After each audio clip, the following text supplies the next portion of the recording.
আওয়ামী লীগ এবং বিএনপি এমন দুইটি রাজনৈতিক দল যাদের কেন্দ্র নেতৃবৃন্দ থেকে তৃণমূল পর্যন্ত প্রত্যেক দলের অঙ্গ সংগঠন সহ প্রায় 1 কোটি নেতা এবং কর্মী আছে। প্রত্যেক নেতাকর্মীর ঘরে যদি 5টি করে ভোট থাকে তাহলে 5 কোটি ফিক্সড ভোট আছে। 5 কোটি মানুষ যে দলকে সমর্থন করে, যাদের ভোটার ফিক্সড ভোটার 5 কোটি, তাদেরকে আপনি বাংলাদেশ থেকে নিষিদ্ধ করতে যাচ্ছেন। বাস্তবতায় ফিরে আসুন।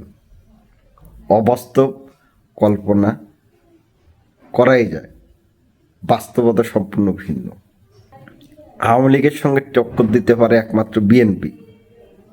কই ভাই, বিএনপি তো নিষিদ্ধের কথা বলতেছে না, আওয়ামী লীগকে তো নিষিদ্ধ চাচ্ছে না বিএনপি। কারণ আওয়ামী লীগ এবং বিএনপি এই দুইটি রাজনৈতিক দল হচ্ছে বাংলাদেশে জনগণের নেতৃত্ব দেওয়া দল। জনগণের কাতারে আসুন, জনগণের পালস বোঝার চেষ্টা করুন।